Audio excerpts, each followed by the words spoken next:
Avis vascular center మన దేశంలోనే the best varicose vein hospital. మీ సీనునేనా?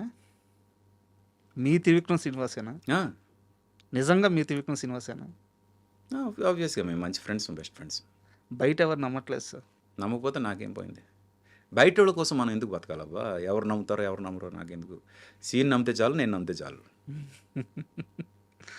అంటే మీకు ఈ ప్రశ్న నాకు తెలిసి కొన్ని వందల సార్లు ఎదురై ఉంటుంది. ఎందుకు మీరు త్రివిక్రమ్ గారు కలిసి పనిచేయలేదు అని చెప్పి. అది సీను కథ చేసినప్పుడు ఈ కథకి ఆర్పీ అయితే బాగుంటుంది అని తను అనుకున్నప్పుడు నాకు డెఫినెట్గా పిలుస్తాడు. అలాంటి కథ వచ్చినప్పుడు తను పిలిచినప్పుడు నేను వెళ్తాను. అంతేగాని సీన్ కావాలని ఆర్పీకి ఇవ్వట్లేదు అని కానీ, సీన్కి ఆర్పీకి పడదని కానీ అలాంటివి ఏం పెట్టుకోవద్దు మీరు. సార్ లేదు సార్, ఇది బయట చాలా మందికి ఉంది. అందుకని నేను ఒకసారి గట్టిగా అది అందరికి తెలిసేలా చెప్పాలని అంత రిపీటెడ్గా అడిగాను. ఏం పర్లేదు. ఒకటి, మేమిద్దరం ఎలా ఉన్నాం అనేది ఇంపార్టెంట్. ప్రొఫెషనల్గా కలిసి పనిచేస్తేనే వాళ్ళిద్దరూ బాగున్నట్టు, లేదంటే వాళ్ళిద్దరు బాగలేనట్టు, వాళ్ళిద్దరికి ఒకరి మీద ఒకరికి ప్రేమ లేనట్టు అంటే మాత్రం అది చాలా తప్పు అవుతుంది sir. There will be so many factors. ఇప్పుడు ఆర్పీ పట్నాయక్ మ్యూజిక్ డైరెక్టర్ పెట్టుకోవాలి అంటే త్రివిక్రమ్ ఒక్క డెసిషన్ ఉండదు. అక్కడ హీరో ఉంటాడు, ఒక ప్రొడ్యూసర్ ఉంటాడు, చాలామంది ఉంటారు. వాళ్ళందరినీ సర్పాస్ చేసి తను డెసిషన్ తీసుకోవడం అనేది ఎంతవరకు కరెక్ట్? తన కెరియర్ కూడా ఉంటుందిగా, అవునా కాదా? ఇప్పుడు నేను ఎప్పుడు ఒకటే నమ్ముతా, ఆర్పీని పెట్టుకుంటే 99% న్యాయం జరుగుతుంది, ఇంకొక అతను పెట్టుకుంటే 100% న్యాయం జరుగుతుంది అన్నప్పుడు సినిమా గురించి ఆలోచించి ఎవడైనా ఆ 100% ఎవరి వల్ల న్యాయం జరుగుతుందో వాళ్ళనే పెట్టుకోవాలంటాను నేను. ఓ 10 రూపాయలు ఎక్కువైనా సరే. ఎందుకంటే సినిమా ఈజ్ ఇంపార్టెంట్, మనుషులు కాదు సార్. రేపు ఆర్పీని పెట్టుకుంటే 100% న్యాయం జరుగుతుంది, వేరే వాళ్ళని పెట్టుకుంటే 99% న్యాయం జరుగుతుంది అని అనుకున్నప్పుడు ఆర్పీనే పెట్టుకోవాలి.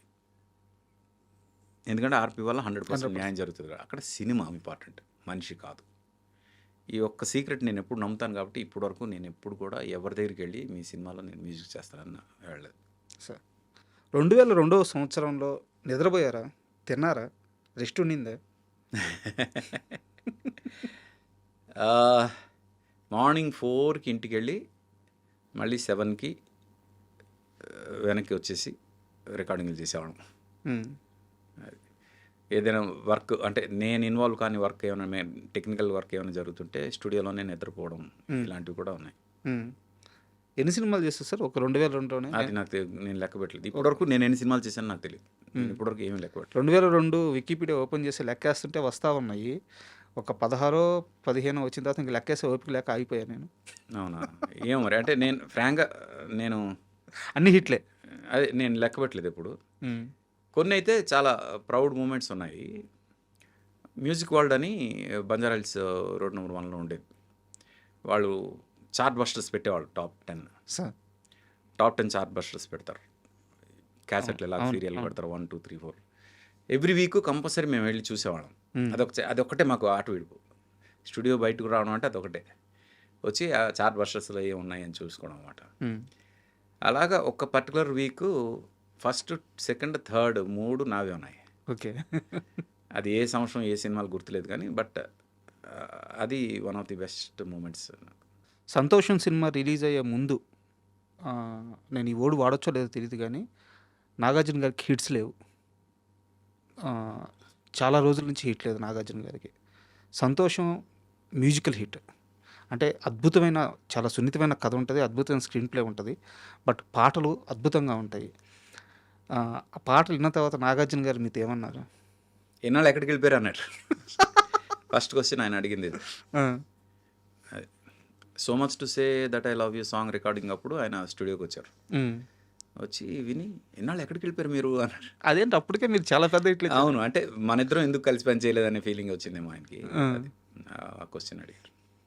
దశరథ్ గారితో మిగతా అందరి దర్శకుల కంటే కూడా ఆయన చాలా కొత్తవారైనా సరే ఆర్పీకి చాలా మంచి బాండింగ్ ఉంటుంది అని చెప్తారు. ఎందువల్ల? దశరథ్ నేను ఇండస్ట్రీ రాకముందు నుంచి ఫ్రెండ్స్ సార్. నేను సునీల్ త్రివిక్రమ్ రూమ్మేట్స్ కదా. మా నైబరింగ్ రూమ్లో దశరథ్, ఓకే, గోపిమోహన్, జేకే వీళ్ళందరూ ఉండేవాళ్ళు. జేకే అంటే కెమెరామెన్. సార్ ఒక సీరియస్ క్వశ్చన్. నీ మ్యూజిక్ వల్ల సినిమాకి మార్కెట్ అవ్వట్లేదు అని ఎవడో ఒక మాట అంటే, ఇన్ని వందల అద్భుతమైన పాటలు ఇచ్చిన ఆర్పీ పట్నాయక్ సినిమాలు ఇంక నేను చేయను అని నిర్ణయం తీసుకోవడం ఏంటి? ఇదే ప్రశ్న మా టీఎన్ఆర్ గారు అడిగారు మిమ్మల్ని 8 సంవత్సరాల క్రితం. ఆ రోజు కూడా మీరు సరిగ్గా సమాధానం చెప్పలేదు. నాకు ఈ విషయంలో సరైన సమాధానం కావాలి. టీఎన్ఆర్ గారు బతికున్నప్పుడు ఆ మనిషి బతికున్నారు. ఈరోజు ఆ మనిషి బతికలేరు. ఆ మనిషి గురించి బతికి లేనప్పుడు ఒక మనిషి గురించి మాట్లాడకూడదని నేను ఖచ్చితంగా నమ్ముతున్నాను కాబట్టి దాని గురించి ఇంకా ముందు కూడా ఎక్కడ చెప్పను. ఓకే. ఆయన గురించి వారెవరు నాకు ఇవన్నీ వద్దు. మీరు తీసుకున్న డెసిషన్ కరెక్టా? నేను ఈరోజు ఇక్కడ ఇంటర్వ్యూ చేస్తాను, చాలు. కరెక్టా కాదా మీరే డిసైడ్ చేయండి. మీకు అది చాలు సార్. మీ ఇప్పుడు కూర్చున్నాం, ఎన్ని గొప్ప పాటల గురించి మాట్లాడుకున్నాం. మంచి సంగీతం ఇవ్వగల స్థాయి ఉన్న వ్యక్తి, అలాంటి వ్యక్తి ఎందుకు ఆపేయాలి అనేది చాలామంది బాధ. పైగా మీరు స్టేట్మెంట్ ఇచ్చారు. అవును, అప్పుడు ఇద్దరు చాలా గట్టిగా నన్ను ఆపే ప్రయత్నం చేశారు నా స్టేట్మెంట్ని. ఎవరు సార్? ఒకటి మా సీను త్రివిక్రమ్ ఉమ్, కూర్చోబెట్టి మరీ క్లాస్ పీకాడు, ఎందుకన్నా డెసిషన్ తీసుకుంటున్నాం అని. ఆ, ఇంకోటి కోటి గారు, ఉమ్, వీళ్ళిద్దరూ నాకు చాలా గట్టిగా క్లాస్ పీకారు, ఎందుకు అంత బ్లంట్ డెసిషన్ తీసుకుంటున్నాం అని. ఉమ్. బట్ కొన్నిసార్లు మనం రైట్ అనే ఫీలింగ్ వచ్చినప్పుడు ఇంకెవరి మాట వినం కదా. సార్ కన్విన్స్ అవ్వలేదు సార్ నేను ఇప్పటికీ. అంటే నేను కన్విన్స్ అయ్యాగా. మీరు కోటి గారి ప్రస్తావన తీసుకొచ్చారు కాబట్టి ఒక డౌట్ సార్, ఇలా అడగొచ్చో లేదో. మణిశర్మ గారు, కోటి గారు, ఆ, మీరు కానీ అద్భుతమైన మ్యూజిక్ ఇచ్చారు, అద్భుతమైన పాటలు ఇచ్చారు, ఇప్పటికీ ఇవ్వగలరు. మణిశర్మ లాంటి వ్యక్తి మేము కూడా ఉన్నామని గుర్తించండి.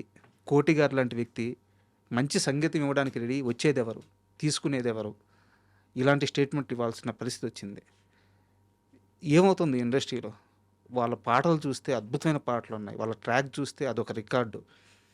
అలాంటి వారికి ఎందుకు అవకాశాలు దక్కుతున్నాయి? అంటే వాళ్ళు ఈరోజు కొత్తగా నిరూపించుకోవాల్సిన అవసరం లేదు, కొత్తగా సినిమాలు చేయాల్సిన అవసరం లేదు, కానీ వాళ్ళు ఇచ్చిన వర్క్ని ఎందుకు గుర్తుపెట్టుకోవట్లేదు? అంటే మీకు ప్రతి డైరెక్టర్కి ఒక స్పాన్ ఉంటుంది సార్. అలాగే ఆ డైరెక్టర్తో పాటు వాళ్ళ థాట్, అంటే వాళ్ళు ఒక ట్రెండ్ క్రియేట్ చేస్తారు కదా. నేను డైరెక్టర్స్ గురించి మాట్లాడుతాను, మ్యూజిక్ డైరెక్టర్స్ గురించి కాదు. వాళ్ళు ఒక టైప్ ఆఫ్ సినిమాలు ఇలాగ ఉంటాయి సినిమాలు, ఇవి అవి ట్రెండ్ క్రియేట్ చేస్తారు. దానికి ఒక ఇది ఉంటుంది, స్లాట్ ఉంటుంది. ఆ స్లాట్ వరకు అవి నడుస్తాయి. ఆ తర్వాత ఇంకొక టేస్ట్, ఇంకొక జనరేషన్ ఇంకొక టేస్ట్ ఎక్స్పెక్ట్ చేస్తుంది. ఎప్పుడైతే డైరెక్టర్స్ తాలూకా ఎరా మారుతుందో ఆటోమేటిక్గా ఆ డైరెక్టర్స్తో పాటు పనిచేసిన మ్యూజిక్ డైరెక్టర్స్ తాలూకా ఎరా కూడా మారిపోతుంది. As simple as that.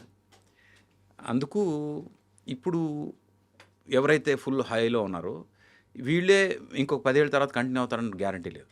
ఎందుకంటే నెక్స్ట్ వచ్చేవాళ్ళు అప్పుడు జనరేషన్కి ఏం కావాలో అది దాంతో రెడీగా ఉంటారు.